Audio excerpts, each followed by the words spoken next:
Mastery of your world hinges on 4 domains: your words, your emotions, your finances, and your thoughts. A man with no command over his speech will constantly manifest his own weakness. He who cannot govern his emotions will shatter tranquility in moments of fire. Lacking authority over your finances, you will forever be a servant to circumstance. And without dominion over your thoughts, you will be directed by every outside influence. Discipline isn't about restriction, it's about true freedom. Govern these 4: your speech, your feelings, your money, your mind, and life will stop pulling you apart. Stay with this until the very end, because the last element is the secret most men overlook. It's why they fail to elevate. Your words are the architect of your reality, your future, your connections, your standing. They can all be built or leveled with a single phrase. One unguarded comment, one knee-jerk emotional response, one prideful remark, and years of earned trust can vanish. Most don't grasp this. Your voice is more than a tool for communication. It's a chisel, it's a blueprint, it's the final signature. Each time you open your mouth, you either fortify your journey or you compromise it. You either amplify your presence or you diminish it. This is why the foundational discipline for developing real magnetic power is not physical, it is verbal. It's the capacity to remain still when the majority scrambles to fill the quiet. Genuine discipline is born in silence, not silence out of reservation, not silence out as intention, silence as composure, silence as a powerful presence. A man who uses fewer words isn't dim, he's refining his focus. Because when speaking isn't your default setting, you begin to perceive what everyone else misses. You start to sense the current beneath what people say. You notice how many people speak from a place of inadequacy, of anxiousness, or purely for validation. You comprehend how much is said in reaction, not from intention. And crucially, you start to catch your own compulsions, the need to jump in, to justify your actions, to project intelligence or strength. The moment you see these compulsions, you can transcend them. The uncentered man talks to be validated. He pours his thoughts into every gap in a conversation. He contests every small detail. He rationalizes every decision, not from a place of strength, but from a well of insecurity. And insecurity is always loud. It craves an audience. It requires applause. But the trained man, the man who has confronted his own soul, who has sat with his craving to be correct, his urge for the spotlight, his drive to manage, he chooses his moments to speak. He isn't triggered by everything. He isn't desperate for agreement. He doesn't wrestle for attention because his strength is internal. His words are selected, measured, and purposeful. And for that reason, they possess greater weight. People feel them because they emerge from a mind at peace, and a peaceful mind is a rarity. But a peaceful mind can never belong to someone who constantly needs to be the loudest in the room. The man who is always talking never actually listens to himself. He can't hear his own inner dialogue. He is disconnected from his own body's signals. He fails to notice his own energy leaks because he's too busy projecting outward to see his own inner state. Eventually, this cost becomes due. Others begin to ignore him. His respect erodes. His influence dwindles. He speaks so much his words become background noise. And when he finally has something critical to communicate, no one is paying attention. Power is never in the noise. It is in the signal. Here is the principle. Every time you prepare to speak, ask yourself, is this constructive? Am I laying a foundation for trust, for direction, for a standard, for clarity? Or am I just lashing out? Am I protecting my fragile ego? Am I seeking applause? Am I throwing valuable words at people who will not value them? Next, ask, does this guard my energy? Is what I'm about to contribute going to throw me off kilter? Will it create useless conflict, friction, or distraction? Or will it advance the purpose, the connection, the goal? If your answer to either is no, hold your peace. This is not a call for perpetual muteness. It's a call for precision. Impactful men don't need to dominate the conversation. They contribute only when essential, when meaningful, when their input can change the dynamic. Their words flow from a stable core, not from chaotic feelings. And because of that, their words have force. They slice through confusion. They soothe conflict. They don't amplify chaos, they resolve it. This is the purpose of your voice, not simply to make sound, but to lead, to bring into alignment, to bless, to protect, to close chapters that need to close, and to open new ones. It all starts with command. Verbal command is the supreme, most undervalued form of strength. Most can't sustain it. Quiet terrifies them. They feel unseen if they are not speaking. But when you become the master of your speech, you become the master of your destiny. You say less, and everything you do say starts to matter more. You conserve your breath, and your presence intensifies. Your mind becomes sharper. Your impact multiplies because people learn that when this man speaks, he has a purpose. That type of presence, that level of self-mastery forges a reputation that no amount of empty talk ever could. So, command your speech or your speech will command your future. Your feelings are visitors, not the landlord of your life. Yet most men live as if they are. They get out of bed and let their internal state dictate the course of their day. If fatigue is present, they operate at a crawl. If sadness shows up, they retreat from the world. If irritation knocks, they attack. Their emotions aren't observed, they're followed blindly. And through this reflexive submission, they give away something vital, sovereignty over their own existence. Because when your feelings drive your behavior, your discipline shatters. And when your discipline shatters, so does your direction. You are not your feelings, you are the one who experiences feelings. This distinction is critical because when you mistake an emotion for absolute truth, you forfeit the power to choose your response. Anger is not the real enemy. Sadness is not the enemy. Doubt, frustration, fear, none of these are the actual issue. The issue is your identification with them. When you merge your identity with the emotion, when it becomes I of who you are instead of what you're experiencing, you begin to behave in ways that serve the feeling, not your mission. It's why most people attack when they're angry. They collapse when they feel defeated. They hide when they feel anxious. Not because they're fundamentally flawed, but because no one ever taught them to choose a different path. Every feeling becomes a command to react. But mastery is achieved when you cease reacting and start observing. You acknowledge the feeling. You take a breath. You pause. You watch it move through you like a current, like the wind, a weather system that isn't you. It is just passing through. You do not add fuel to it. You do not act on it. You do not cling to it. You let it move on, and you continue forward with purpose, not impulse. This is precisely why the most grounded people you'll ever encounter are frequently the most composed. It's not because they are numb, but because they are trained. They've weathered every internal storm and still held their course. They stopped treating moods as deities and started viewing them as data, fleeting, manageable, non-fatal. They understand that you don't practice for the days when you feel motivated. You practice for the days you don't. You train so that your established habits are stronger than your fluctuating moods.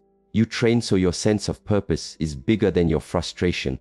So your vision is more compelling than your fear. Without this training, you become a puppet to whatever mood arrives. And if your feelings dictate your actions, you're living a life governed by circumstance, not by conscious choice. And conscious choice is the engine of all real growth. This is what divides the steadfast from the volatile. It's not that anchored men have no feelings. It's that they consciously choose their actions regardless of those feelings. They identify their state. They notice the emotional pattern. They give it a name but refuse to let it take the wheel. The emotion can ride along, but discipline is always driving. This is what protects your mission. This is what keeps your goals from fracturing, not because your internal weather is always calm, but because your standards never waver. When you lack motivation, you still execute. When you feel defeated, you still engage. When you feel worthless, you still build. This is how you bridge the gap from feeling to doing. This is how you transform struggle into strength, not by suppressing your feelings, but by refusing to be imprisoned by them. Govern your mood, or your mood will sabotage your mission. It will tell you to quit right when you need to press on. It will whisper your insecurities into your ear and disguise them as reality. And without training, you'll fall for it. You will buy into the narrative your feelings are selling and sacrifice your potential for temporary ease. So acknowledge the wave, but don't get swept away by it. Let it pass, but do not let it pull you from your path. You are not the fire. You are the furnace that contains and directs the flame. Command your wealth or your debt will command you. This isn't about getting rich. This is about self-direction. It's about freedom, because money, like it or not, is deeply entwined with your choices, your emotions, your focus, and your destiny. Most people aren't stuck financially because their income is too low. They are stuck because they lack an internal system. They lack intention. They fail to link their daily choices to their long-term outcomes. So, they remain on a treadmill working tirelessly to pay for the consequences of their own poor decisions. They believe a bigger paycheck is the answer. But more money given to an undisciplined person is just a bigger shovel to dig a deeper hole. They buy things to feel a momentary high. They purchase to soothe their stress, anxiety, or emptiness. A quick dopamine fix here, a shiny new object there. A click, a tap, another box arriving at the door. It feels like moving forward, but it's not progress, it's a tranquilizer. You're using money to buy temporary relief instead of permanent strength. Even worse, the spending is mindless. They don't monitor. They don't reflect. They don't ask, is this purchase aligned with the man I claim to be building? As a result, their life becomes a series of short-term comforts that rob them of long-term power.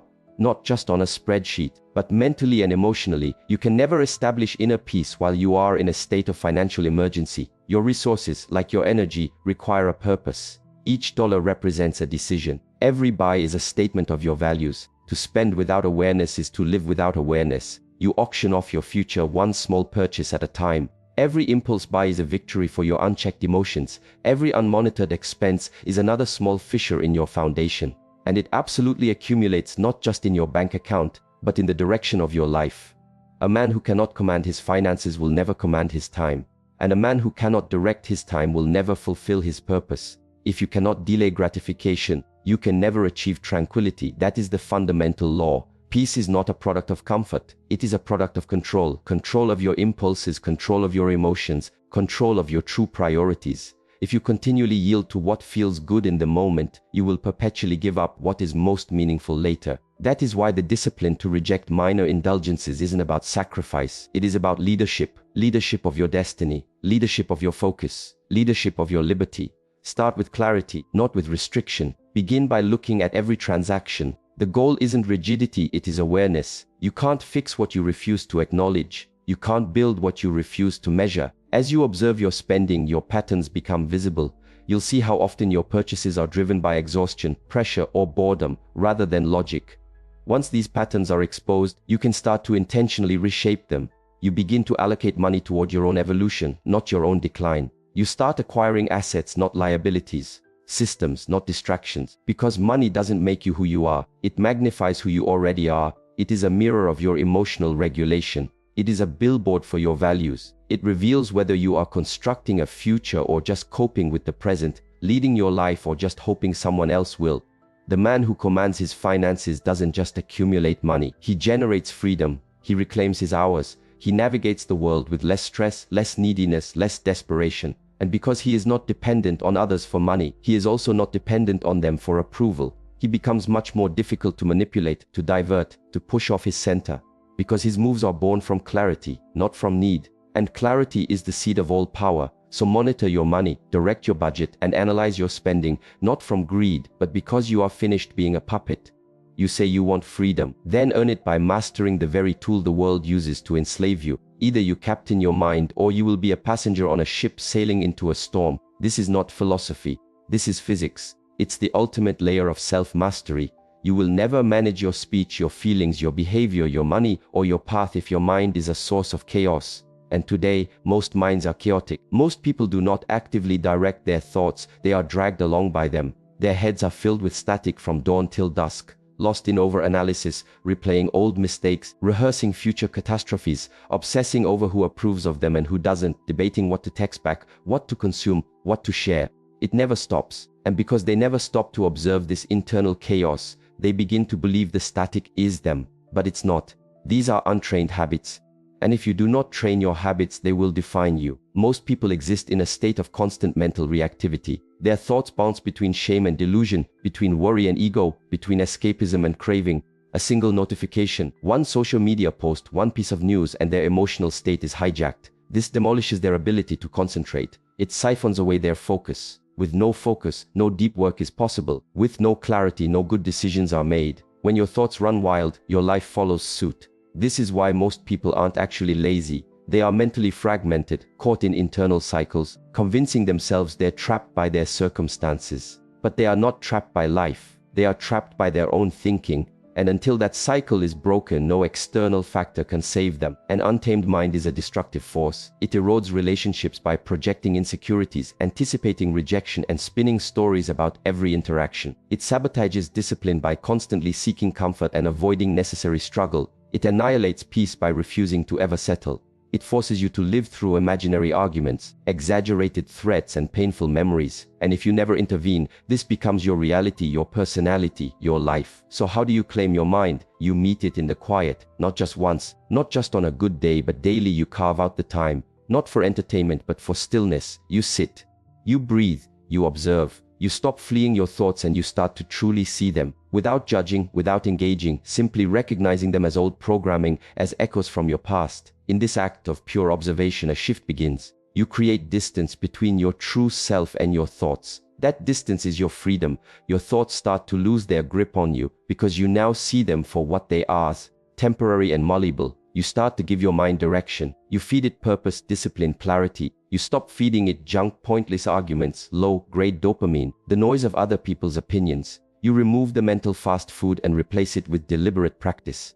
This isn't about hype. It's about training.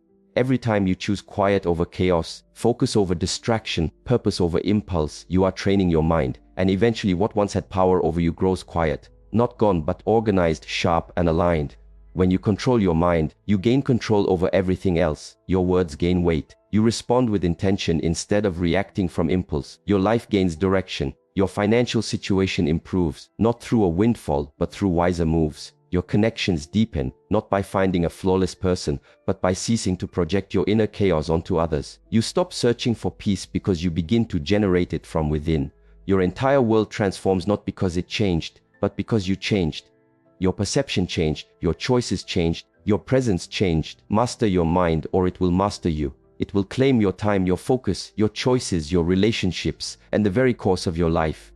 But when you reclaim that power, when you meet yourself daily with unflinching awareness and discipline, that is where real transformation is born. From that place you are unstoppable. Command your words, command your emotions, command your money, and most critically, command your mind. This is the real source of freedom. Not external validation, not a burst of motivation, not likes or applause. It's an inner framework, the kind that isn't seen but is felt by everyone when you walk into a space. The kind that steers your actions when you're alone.